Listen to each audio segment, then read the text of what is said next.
600 से अधिक महिला कांस्टेबल ट्रेनीज ने आवाज उठाकर अपनी मजबूती, असमानता और अनसुनी पीड़ा को पूरी शहर के सामने ला दिया। और किसी भी आम घटना जैसा नहीं था। यह सिर्फ एक हंगामा नहीं था, बल्कि एक क्रांतिकारी जज्बे का उद्घोष था। जब गंदगी से भरे बाथरूम, बिजली, पानी की समस्याएं और अपने ही कैंप में खुले में नहाने पर मजबूर इन बहादुर महिलाओं ने आंखों में अश्रु और दिल में आग भर दी, तो उन्होंने शांत खामोशी तोड़ दी। नारेबाजी के बीच उनकी आवाज सिर्फ शिकायत नहीं, बल्कि गरिमा की पुकार। और हम भी इंसान हैं, हमें भी सम्मान दो, जीने का हमको अधिकार है।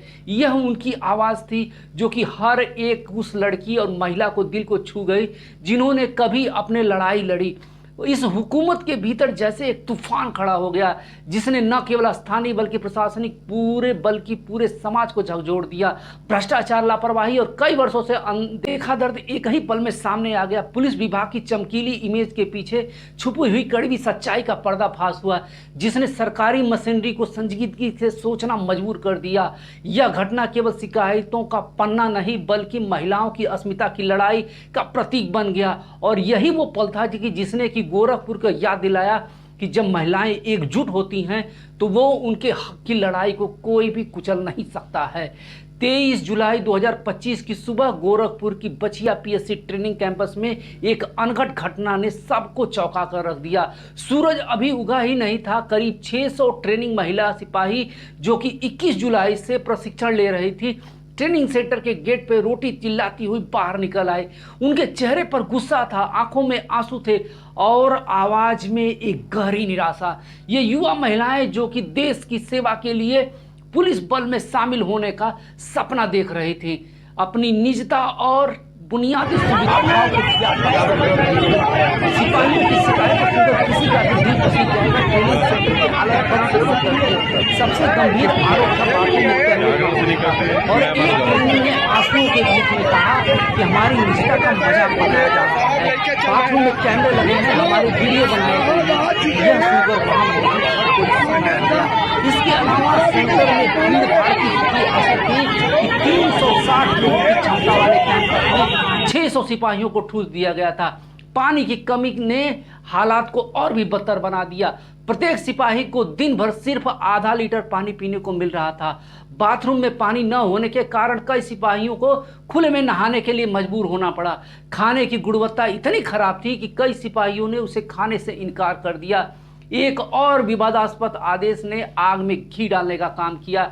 डीआईजी के निर्देश पर अविवाहित सिपाहियों के गर्भावस्था जांच कराने को कहा गया, जिसे कि सिपाहियों ने अपनी निजता पर हमला कर बताया। सुबह 8 बजे शुरू हुआ यह प्रदर्शन तेजी से बढ़ता गया। हंगामे की सूचना मिलते ही पुलिस ट्रेनिंग सेंटर के ट्रेनर व एडीजी समेत पुलिस के सीनियर अफसर तुरंत मौके पर पहुंच जाते हैं और महिला सिपाहियों को समझा बुझाकर अंदर लेके जाते हैं और 5 से 6 घंटे तक महिलाओं को समझाया जाता है और उनकी भरोसा दिया जाता है। महिलाओं के बाथरूम की गैलरी में लगे कैमरे को हटाने की मांग को तुरंत मांग लिया जाता है। इसके बाद मामला शांत हो जाता है। मामला लखनऊ तक तो पहुंचा तो अभद्र भाषा का इस्तेमाल करने वाले ट्रेनिंग सेंटर के फिजिकल ट्रेनर इंस्ट्रक्टर को सस्पेंड कर दिया गया। वहीं डीजीपी राजीव कृष्णन ने शॉर्ट नोटिस पे अफसरों की मीटिंग बुलाई और इसमें सभी police training centre, PSC training institute, college के प्रमुख भी शामिल रहे और पीएससी के अफसरों को जमकर फटकार लगाई गई और कहा गया कि नई भर्ती के सिपाहियों की ट्रेनिंग का शेड्यूल पहले से सेट था, इसके बावजूद अव्यवस्था क्यों फैली।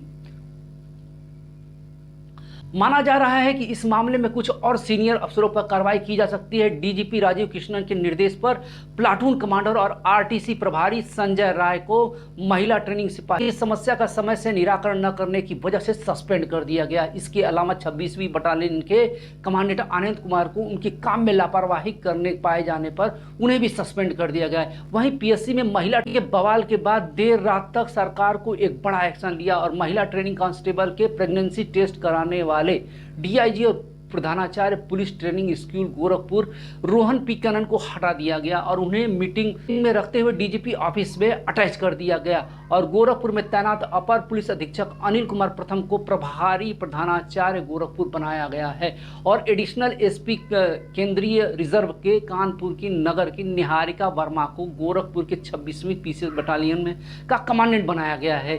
इसके अलावा में तैनात सत्येंद्र कुमार को वेटिंग में भेज दिया गया है।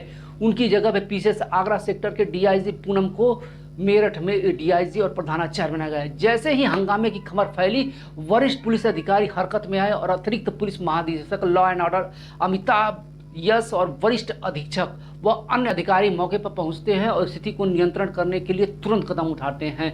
जो प्रशिक्षक होता है उसे तुरंत सस्पेंड किया जाता है क्योंकि उसने अभद्र भाषा का इस्तेमाल शारीरिक प्रशिक्षण ले रही ट्रेनिंग के खिलाफ में किया था। उसे तत्काल निलंबित कर दिया जाता है। बिजली पानी की व्यवस्था को तुरंत बहाल किया जाता है। पानी की समस्या को दूर करने के लिए टैंकर मंगाए जाते हैं और जो गर्भावस्था के लिए चंद्र प्रकाश ने अविवाहित सिपाहियों के लिए गर्भावस्था की जांच के आदेश को रद्द कर दिया और बीमार सिपाहियों के लिए तुरंत एम्बुलेंस बुलाई गई और मेडिकल टीम तैनात की गई। एडीजी अमिताभ यश ने कहा कि हमने स्थिति को नियंत्रण कर लिया है।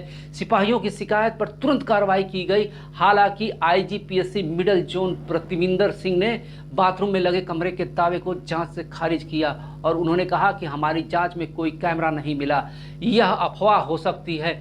24 जुलाई को सुबह तक स्थिति काफी शांत हो गई थी। प्रशासन ने सिपाहियों की शिकायतों को गंभीरता से लिया और ट्रेनिंग सेंटर में सुधार के लिए एक समिति का गठन किया। समिति को 48 घंटे के भीतर अपनी रिपोर्ट सौंपने का निर्देश दिया गया। इसके अलावा पानी और बिजली की आपूर्ति की अस्थायी रूप से ठीक करने के लिए अतिरिक्त संसाधन आवंटित किए गए हैं। हालांकि बाथरूम में कैमरे के आरोप को जो है उसकी भी जांच अभी जारी